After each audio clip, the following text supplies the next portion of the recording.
Sabi nila, yung luxury daw in life, no, yan yung may bahay, lupa ka, ganyan-ganyan. You know what?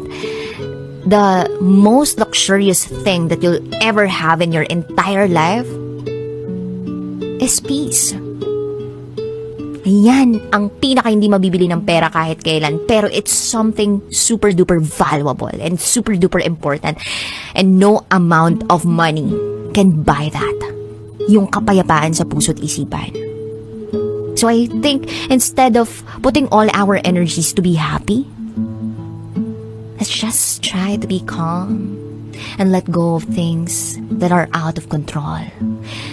And focus in protecting that safe space in your heart.